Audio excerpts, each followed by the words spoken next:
Hi wears welcome to our channel. ప్రస్తుతం మనతో పాటు ప్రముఖ సోషల్ యాక్టివిస్ట్ కృష్ణకుమారి గారు ఉన్నారు. వారితో ఒకసారి మాట్లాడదాం.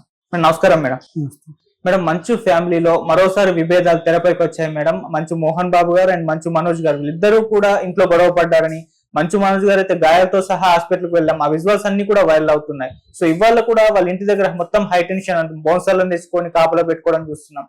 అంటే ఏం జరుగుతుంది అంటే, మామూలుగా ఫ్యామిలీస్ లో గొడవలు ఉండడం సహజమే, కాకపోతే సెలబ్రిటీలో ఇళ్లలో ఉన్నప్పుడు మాత్రం అవి కాస్త జనాల్లోకి వెళ్తూ ఉంటాయి, అందరు కూడా మాట్లాడుకుంటూ ఉంటారు. ఇప్పుడు ఈ విషయానికి వస్తే మీ ఒపీనియన్ ఏంటి? ఏం జరిగింది మేడం? ఏది ఏమైనా ఇలాంటి ఘటనలు దురదృష్టకరం అండి. సెలబ్రిటీల ఇళ్లలో అయినా సరే, మామూలు వాళ్ళ ఇళ్లలోనైనా ఇలా జరగడం మట్టుకు వాంఛనీయం కాదు. అయితే మరి అసలు గొడవలు ఎందుకు వస్తాయి అంటే, 2-3 రకాల కారణాలు ఉంటాయి. ఆర్థిక కారణాలు, ఈగో కారణాలు, లేకపోతే మనుషులకి మధ్యలో పొసకపోవటము, ఇవి తప్పితే ఇంకా కారణాలు ఏముంటాయి చెప్పండి. మరి ఈ కారణాలని వాళ్ళు ఏ రోజుకి ఆ రోజు పెంచి పోషించుకుంటున్నారు తప్పితే 2.5 సంవత్సరాలు 2 సంవత్సరాల క్రితమో కూడా ఇలాంటి గొడవ ఒకటి జరిగింది.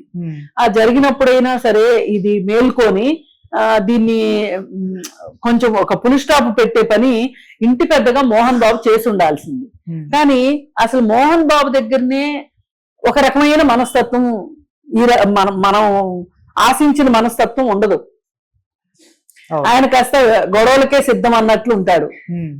మరి ఈ గొడవలకే సిద్ధం అన్నట్లు ఉన్న వాళ్ళ ఇళ్లలో పిల్లలు కూడా అలాగే తయారవుతారు.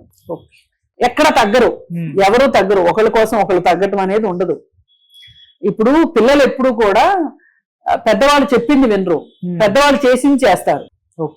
చెప్పింది వినరు, వాళ్ళు ఏం చేశారో వీళ్ళు అదే చేస్తారు. మరి మొదటి నుంచి మోహన్ బాబు యొక్క అగ్రెసివ్ మెంటాలిటీని చూస్తూ పెరిగాడు మనోజ్, విష్ణు.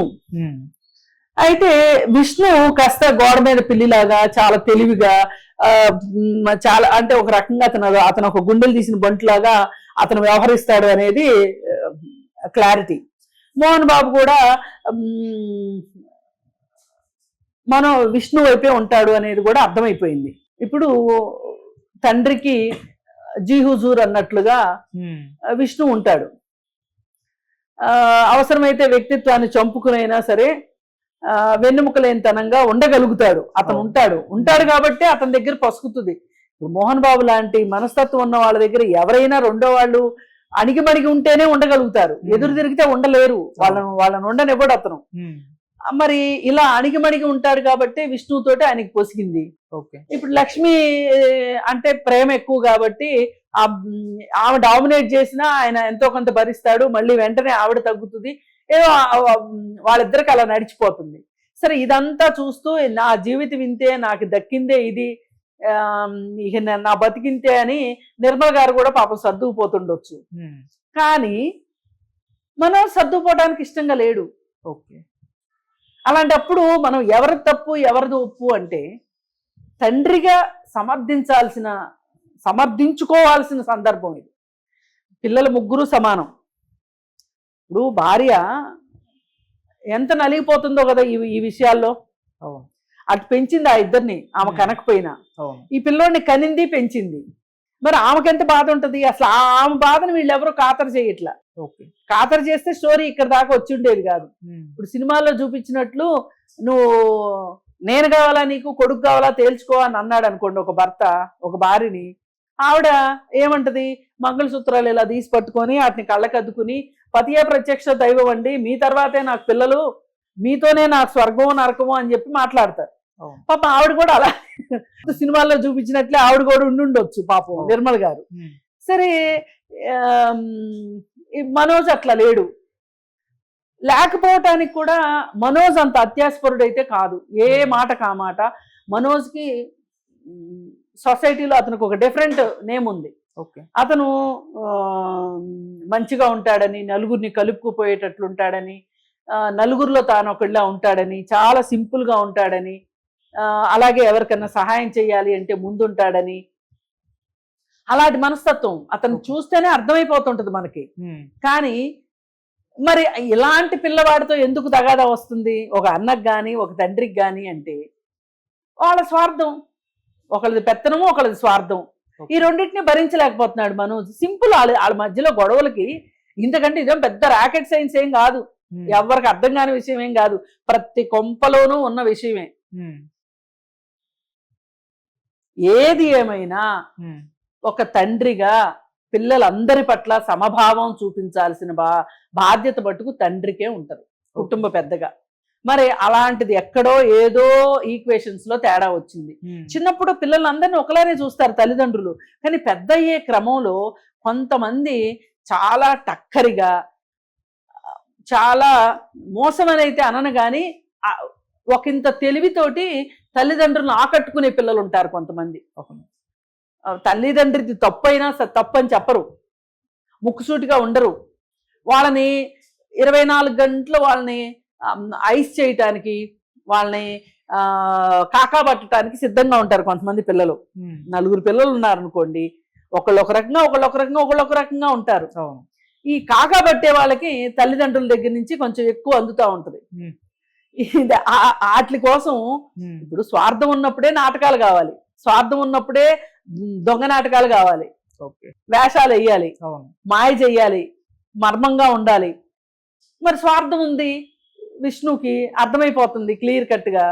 మరి మనం ఈ నిర్ధారణకి ఎందుకు రావాల్సి వస్తుంది అంటే, పోయినసారి గొడవప్పుడు ఈసారి గొడవప్పుడు కూడా ఎవరెవరికి గొడవ జరుగుతుంది ఇక్కడ? మనోజుని నిన్న వినయ్ అనే అతను, ఆ కాలేజీలో పనిచేసే అతను కొట్టాడు. వినయ్ అనే అతను, ఎంత ధైర్యం ఉండాలి అతనికి? అతను ఒక ఎంప్లాయీ అయ్యుండి, ఇతను కూడా ఓనర్ కదా ఒక రకంగా. మనం ఓనర్లు ఎంప్లాయీలను కొట్టడం చూసాం కానీ ఒక ఎంప్లాయీ ఓనర్ను కొట్టడం చూసామా? అంటే అతనికి వెనకమాల ఎంత దన్ను లేకపోతే, ఎంత ఆ కుటుంబంలో నుంచి అతనికి ఒక సపోర్టు సహాయ సహకారాలు లేనిదే చేయలేడు కదా వినయ్. ఇప్పుడు రేపు పొద్దున కేసులు అయితే ఏదైతే అదైంది మేము చూసుకుంటాం, చేస్తారో చూస్తారో చూడరో తర్వాత విషయం, ఏదైతే అదైంది నేనున్నాను అని చెప్పి ఉసిగొలిపోకపోతే అవి వినయ్ అన్న అతను ఎందుకు చేస్తాడు? పోయినసారి కూడా ఒక మేనేజర్ తోటి గొడవ పడ్డాడు మనోజు. ఈ వినయ్ అన్న అతను కాలేజీలో పనిచేస్తాడు. ఈ కాలేజీలో పనిచేసేటప్పుడు అక్కడ అవకతవకలకి, ఆర్థిక అవకతవకలకి, అన్ని అవకతవకలకి అతని చేతిలో వ్యవహారం ఉంది. వాటిని నిలదీయటానికి మనోజు ముందుకు వచ్చాడు. అక్కడనే గొడవ అయింది. ఇప్పుడు పోయినసారి కూడా వాళ్ళ కాలేజీ ఫంక్షన్లో ఇప్పుడు ఫీజుల దగ్గర బాగా వేధిస్తున్నారు అని తెలిసినప్పుడు తల్లిదండ్రులతో అండగా మనోజ్ ఉన్నాడు. మీరు గమనించే ఉంటారు ఈ వార్త. అలాగే కాలేజ్ ఫంక్షన్లో కూడా అలాగే తల్లిదండ్రులకి పిల్లలకి అనుకూలంగా మాట్లాడాడు. అప్పుడు కూడా చాలా మంది కోపం వచ్చింది. కొంతమంది సినీ పెద్దలు కూడా కావాలని చేస్తున్నాడు మనోజు, అది ఇది అని చెప్పి మాట్లాడారు మోహన్ బాబు దగ్గర ప్రాపకం కోసం. ఈ మధ్యలో మాట్లాడే వాళ్ళ వల్ల కూడా తగాదాలు ఎక్కువ వస్తాయి. మీరు ఒక హంసలాగా మంచికి మంచి, చెడుకు చెడు, నీరుకు నీరు, పాలకు పాలు లాగా మాట్లాడాలి. అలా మాట్లాడుకోకుండా ఒకరిని వెనకేసుకొచ్చుకొని మాట్లాడటము. ఇప్పుడు ఇంట్లో అందరూ ఒకటైపోయి మనోజ్ని ఒక్కడిని అలా చేయడం ఎంతవరకు కరెక్ట్? పైగా అందరిలోకి చిన్నపిల్లాడు, ఆ పిల్లవాడిని పట్టుకొని కొట్టడం ఎంతవరకు కరెక్ట్? మీ కుటుంబ సభ్యుడిని మీరు కొట్టించారు అంటే మిమ్మల్ని కూడా కొట్టించుకున్నట్టే లెక్క. మరి ఈ మాత్రం అవగాహన కావచ్చు, ఈ మాత్రం తెలివితేటలు కావచ్చు మోహన్ బాబుకి లేక కాదు, కానీ అతని అహంకారము, అతని మనస్తత్వము ఈ ఆలోచనని చంపేసి కన్న కొడుకునైనా సరే కాదనుకునేదాకా, కన్న కొడుకుని తన దగ్గర పనిచేసే ఉద్యోగి చేత కొట్టించేదాకా మోహన్ బాబు వెళ్ళాడు అంటే ఇంతకంటే బాధాకరమైన విషయం ఇంకొకటి లేదు. ఏది ఏమైనా అందరినీ కూర్చోబెట్టి నేను ఇంతే చేస్తా, నేను ఇంతవరకే చేస్తా, అందరికీ సమానంగా చేస్తా, అందరినీ సమంగా చూస్తా అని ఉంటే అయిపోయిండేది కదా. ఎందుకు ఆ పని చేయలేకపోయాడు? అంటే విష్ణు ఏమన్నా విష్ణు చక్రం తిప్పుతున్నాడా, మనోజ్ తిప్పలేకపోతున్నాడా అనేది ఆలోచించాల్సిన విషయమే. అందుకని తల్లిదండ్రులు ముందుగా మేల్కొని ఇలాంటి గొడవలు చూసిన తర్వాత అయినా సరే మీరు అసలు సంపాదించకండి పిల్లల కోసం. సంపాదిస్తే దాన్ని ఒక పద్ధతిగా ఖర్చు పెట్టండి. అది ఇది కాదనుకుంటే నేను సంపాదించాను, నా డబ్బు నేను వీళ్ళకి ఇవ్వక్కర్లేదు, నేను కుక్కకో పిల్లికో లేకపోతే ఒక అనాథాశ్రమానికో రాసుకుంటాను అనే హక్కు కూడా ఉంది. అలా చేయరు. మళ్ళీ వీళ్ళ లెగసీ కంటిన్యూ అవ్వాలంటే వీళ్ళ పిల్లలకి ఇవ్వాల్సిందే. సరే, ఏది ఏమైనప్పటికీ కూడా ఒక ఇంటి పెద్దగా ఇన్ని సంవత్సరాల చాలా క్రమశిక్షణ ఉంది అంటారు మోహన్ బాబుకి. మరి ఆ క్రమశిక్షణ అంతా ఏమైపోయిందో, ఆ విచక్షణ అంతా ఏమైపోయిందో, ఆ వివేకం ఏమైపోయిందో, ఇవాళ తండ్రి కొడుకులు ఒకళ్ళ మీద ఒకళ్ళు కేసులు పెట్టుకొని మళ్ళీ మధ్యలో అసలు ఏమీ లేవు, ఇదంతా వట్టి పుకార్లే, మా మీద ఇట్లా మాట్లాడొద్దు అని చెప్పి స్టేట్మెంట్లు ఇవ్వడము, ఇవన్నీ ఏదో కవరప్ చేసుకున్నారు, మేకప్ వేసుకున్నారు. కానీ గొడవలు జరిగిన మాట వాస్తవం. అతను పోలీస్ స్టేషన్కి వెళ్ళిన మాట వాస్తవం. హాస్పిటల్కి వెళ్ళి టెస్టులు చేయించుకున్న మాట వాస్తవం. పిల్లవాడు మట్టుకు తన్నులు తిన్నాడు. దీనికి నా పూర్తి అది పెళ్ళయి ఒక కూతురున్న తర్వాత భార్య ముందు కొట్టడము అనేది ఒక రకంగా అసలు అతనికి చాలా ఇన్సల్ట్. అంటే భార్య ముందు అంటే భార్య ముందు అసలు ఏదైనా వాళ్ళిద్దరూ ఒక భార్యాభర్తలు, ఆమె ఎంత బాధపడుతుంది, నా భర్తను కొడతారా అని ఆమె ఎంత బాధపడుతుంది. ఆమెకు తెలియకుండా జరిగితే అది వేరే విషయం. అలాగే మన దగ్గర పనిచేసే ఒక అబ్బాయి మన అబ్బాయిని కొట్టాడు అంటే ఆ తల్లి మనసు ఎంత తల్లడిల్లిపోద్ది.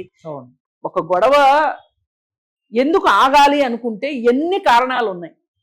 ఇవన్నీ ఉన్నా పర్వాలేదు, మాకు గొడవలే కావాలి అనుకుంటే ఇట్లా కొట్టుకు. Thank you so much.